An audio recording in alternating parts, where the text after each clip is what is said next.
Agresi Israel ke jalur Gaza untuk memerangi Hamas sejak 7 Oktober menuai kecaman dunia. Berbagai negara hingga PBB menilai serangan brutal Israel ke Gaza bisa disebut kejahatan perang. Nah, tidak jarang kemudian konflik kepentingan ini dipersepsikan sebagai konflik agama antara Muslim dan Yahudi. Menariknya, gerakan untuk membela Palestina dari agresi Israel ini juga sebenarnya turut diserukan oleh para penganut Yahudi yang menolak Zionis. Karena nyatanya Yahudi, Zionis, dan Israel merupakan hal yang berbeda walaupun berkelindan. Kita bedah bersama mengenai 3 istilah ini. Kita akan bedah pertama mengenai Yahudi. Yahudi ini merupakan sebuah agama, sebuah suku, nggak lain sebenarnya dengan agama lainnya yang ada di dunia ini. Kita tahu ada agama Islam, Buddha, Kristen, Konghucu, agama maupun kepercayaan lainnya itu sama sebenarnya. Nah, bahkan ada cendekiawan Muslim Indonesia Quraisy Shihab sempat menjelaskan dalam bukunya bahwa Yahudi ini merujuk kepada sekelompok keturunan Nabi Ishak yang kemudian dikenal dengan kaum Ibrani. Bahkan Quraisy Shihab menyatakan bahwa dalam Al-Quran ada istilah Bani Israel yang merujuk kepada kaum atau orang-orang yang menganut Yahudi atau suka atau sering disebut dengan Yudaisme. Nah, seperti halnya dengan para penganut dan juga kepercayaan lainnya, penganut agama dan kepercayaan lainnya yang tadi saya sebutkan, Islam, Kristen, Konghucu, Buddha, Hindu, mereka ini tersebar di berbagai penjuru dunia. Kemudian pertanyaannya, berarti di Israel semuanya Yahudi kan? Nah, kita lihat nih, kalau di Israel seperti apa? Israel yang berdiri pada tahun 1948 ternyata isinya bukan hanya Yahudi. Israel ini terdiri dari berbagai suku dan juga agama. Sama halnya lah dengan kita bangsa Indonesia.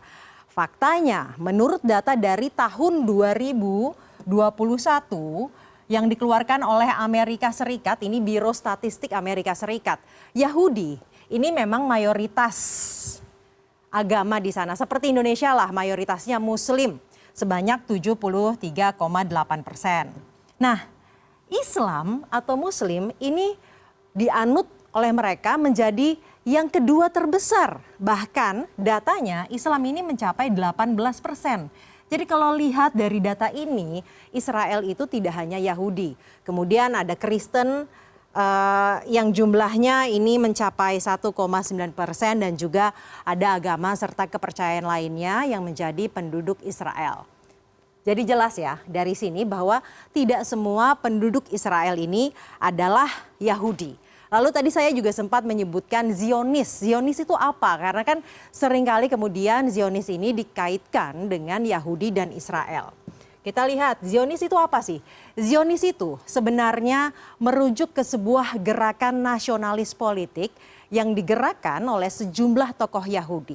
Kemudian tujuannya apa? Tujuannya itu adalah mereka mau mendukung negara nasional Yahudi di tanah Palestina. Nah, bagi mereka yang mendukung gerakan Zionisme ini, mereka mempercayai bahwa tanah Palestina ini adalah tanah sakralnya Israel lah, istilahnya gitu dalam kepercayaan mereka. Nah, lalu apakah lantas semua kaum Yahudi dan penganut agama Yahudi ini Zionis? Belum tentu, karena Zionis ini tidak serta-merta disamakan dengan Yahudi. Karena banyak juga mungkin Yahudi yang menentang gerakan Zionisme ini.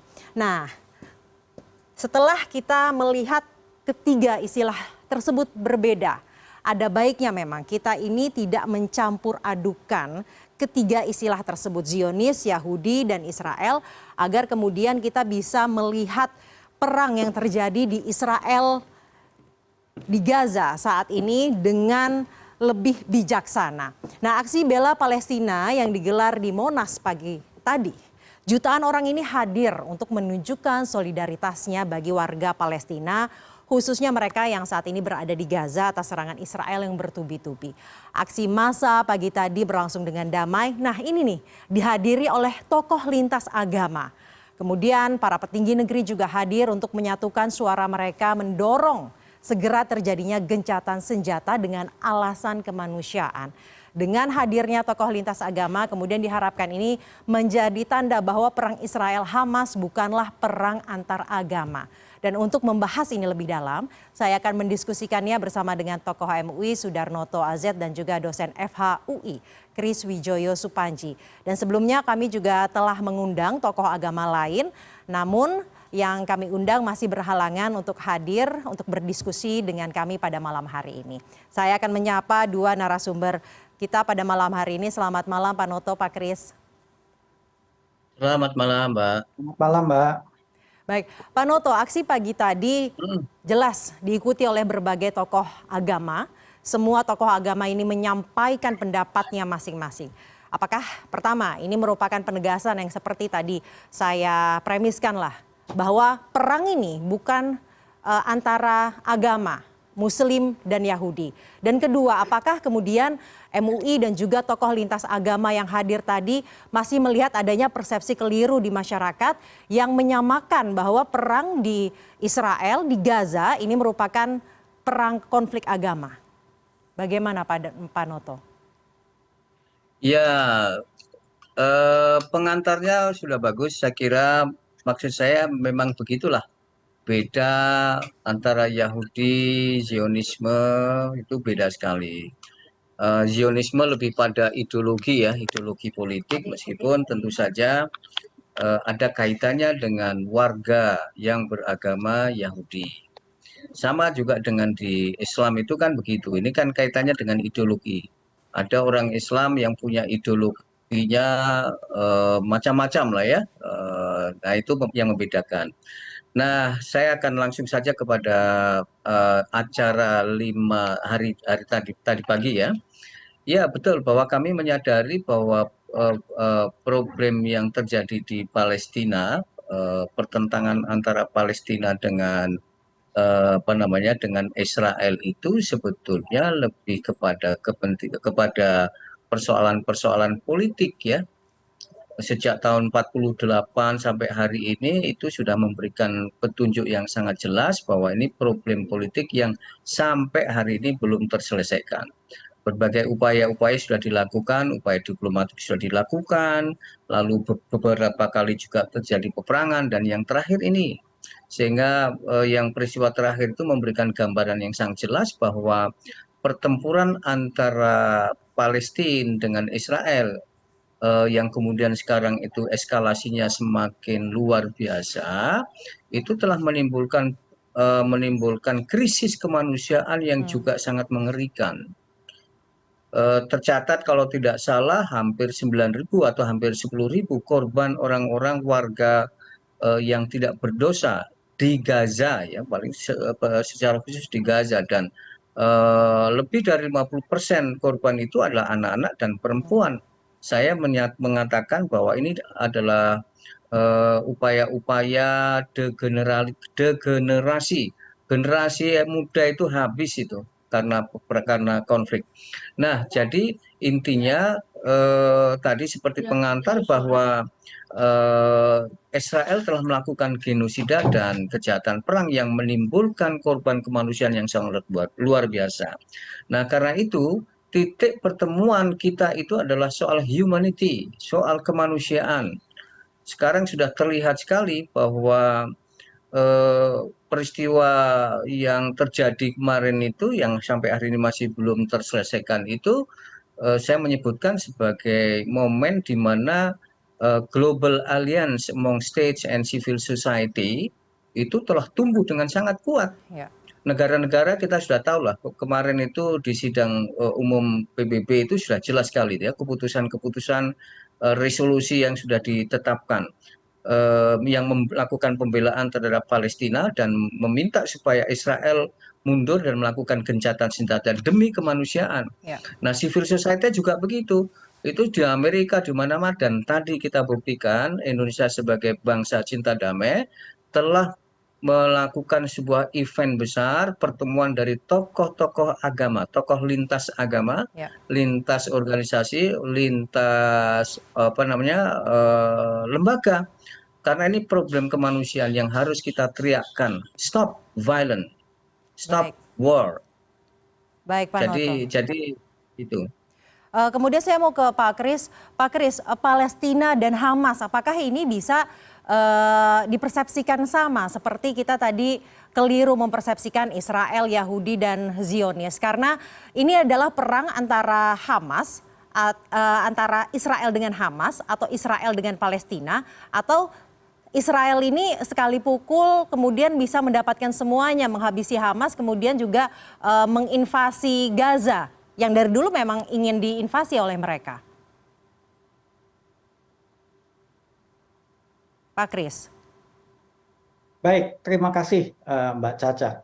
Jadi memang lanskap yang ada di Palestina, ya baik Hamas dengan Israel ini memang suatu hal yang kompleks ya, mustahil kita tahu secara detail kalau kita tidak melakukan suatu studi secara khusus.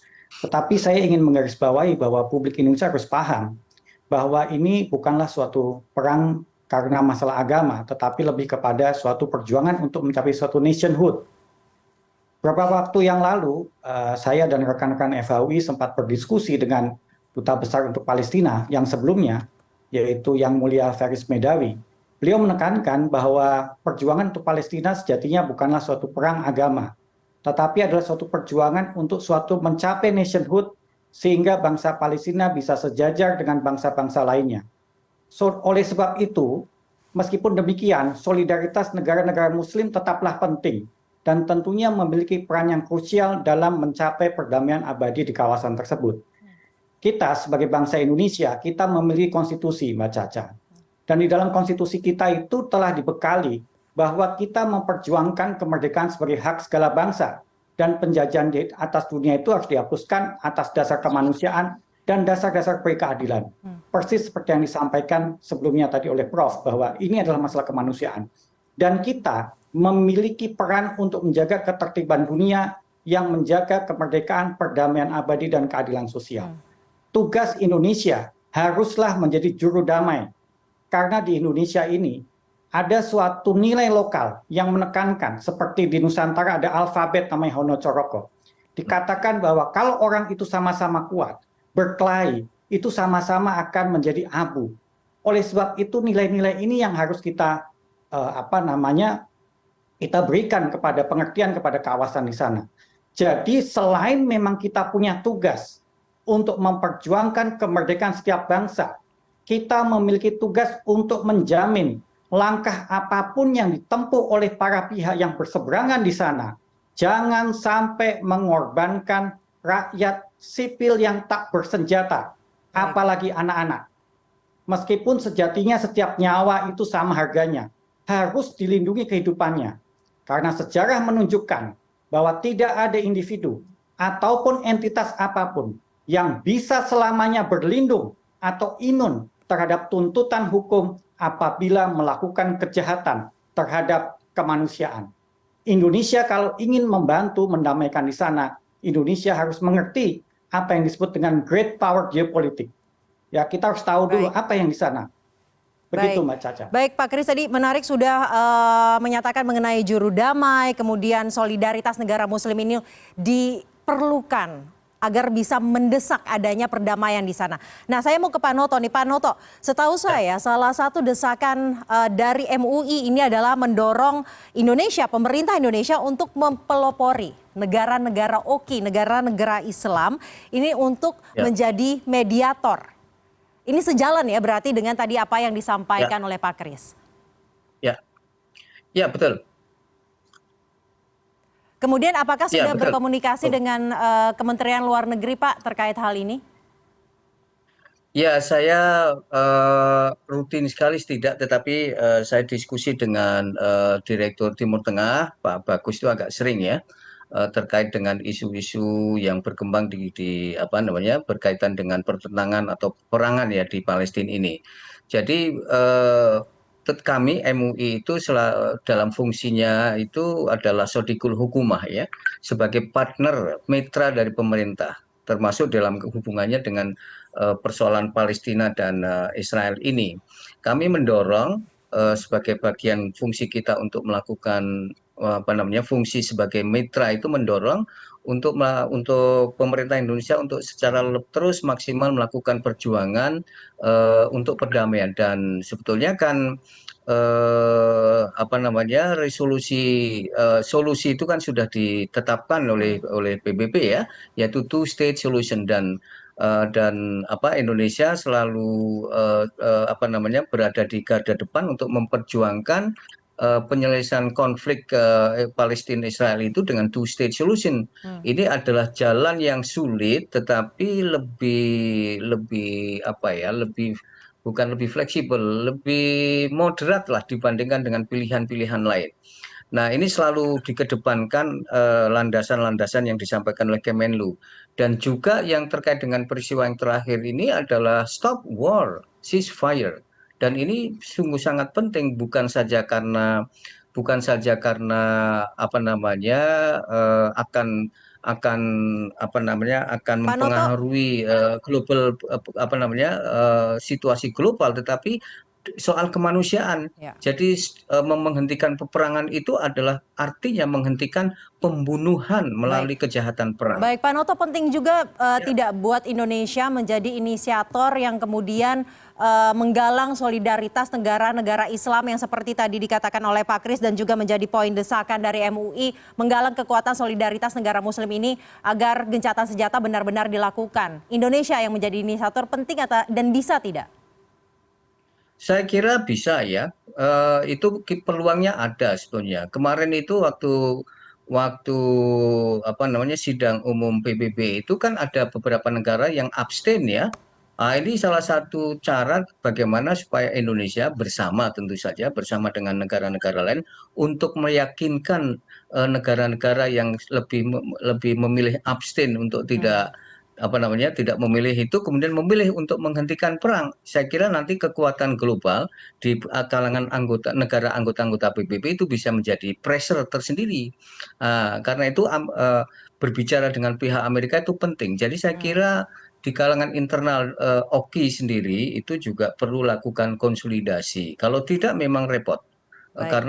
Karena ini menyangkut negara-negara di mana umat Islam ada di situ ya. Jadi itu penting. Nah, langkah yang sebetulnya di dekat sini, di tingkat Asia Tenggara itu juga hemat saya itu penting untuk menjadi bagian dari kekuatan global untuk meyakinkan bahwa penting sekali untuk dilakukan ceasefire demi kemanusiaan. Saya kira bisa. Baik, Pak Noto, kita Mm-mm. bisa jika bersama-sama untuk melakukan gencatan senjata. Pertanyaannya ke Pak Kris. Pak Kris, PBB sebenarnya sudah menyerukan untuk gencatan senjata. Begitu banyak negara yang meminta Israel untuk melakukan gencatan senjata demi kemanusiaan. Namun sebenarnya seberapa mengikat? Karena hingga saat ini Perdana Menteri Israel tetap kekeh untuk terus melakukan agresi, menghabisi Hamas alasannya. Pak Kris. Ya, baik Mbak Caca. Kami melihat begini Mbak, ini Indonesia bisa masuk, PBB pun itu kita harus lihat bahwa dia tidak akan lepas daripada bagaimana aktivitas dari negara-negara anggotanya. Jadi kita tidak bisa melihat PBB sebagai suatu organisasi yang independen, tetapi di dalam negara-negara ini bagaimana berjuang. Dan disinilah kita harus paham tentang great power geopolitics. Tahun lalu waktu kami sebagai peserta PPRA 64 Lemhanas, kami mendapatkan pengarahan langsung dari Presiden. Dan Presiden memberitahu bahwa Indonesia memiliki komitmen untuk menjaga bagaimana great power geopolitik rivalitasnya itu tetap berlangsung damai. Kita harus catat bahwa pada Maret 2023, gesekan antara Iran dan Saudi itu dijembatani oleh Tiongkok. Padahal Indonesia bisa menjadi salah satu jembatan. Termasuk dalam hal ini sekarang adalah masalah Israel dan Palestina. Indonesia memiliki sejarah panjang. Bahkan waktu awal baru merdeka kita bisa punya peluang, punya peran dalam konferensi Asia Afrika. Bahkan di dalam menentukan batas wilayah kita di UNCLOS 82, kita memiliki kemampuan diplomasi yang sangat penting. Kita bisa menjaga kawasan. Oleh sebab itu, Mbak Caca, kami melihat bahwa kalau Indonesia mau betul-betul sungguh-sungguh berperan dalam menyelesaikan konflik ini secara eternal, peace, kita harus tahu ada perubahan lanskap geopolitik yang jauh sekali antara tahun 60-an saat Bung Karno menolak delegasi Israel di Asian Games tahun 62 dengan sekarang berbeda jauh. Pada masa sekarang, Mesir dan Yordania yang dulu tahun 60-an bermusuhan dengan Israel ternyata sudah memiliki hubungan diplomatik, termasuk Turki. Dan itu artinya seruan PBB Baik Pak Kris, itu artinya seruan PBB tidak mengikat ya. Bagaimana kemudian kita harus melihat justru kondisi geopolitik antar negara di dalamnya agar bisa benar-benar mendorong gencatan senjata di Israel. Singkat saja. Seruan PBB itu mengikat, asalkan para negara-negara itu mendukung. Nah, Baik. masalahnya bagaimana bisa mengikat kalau secara geopolitik mereka jalan sendiri-sendiri. Indonesia harus paham. Baik, terima kasih Pak Kris Wijoyo dan juga Pak Sudarnoto dari MUI telah bergabung bersama kami malam hari ini di CNN Indonesia Prime News. Dan selanjutnya beragam informasi lainnya masih akan kami hadirkan usai jeda. Tetaplah bersama kami di CNN Indonesia Prime News.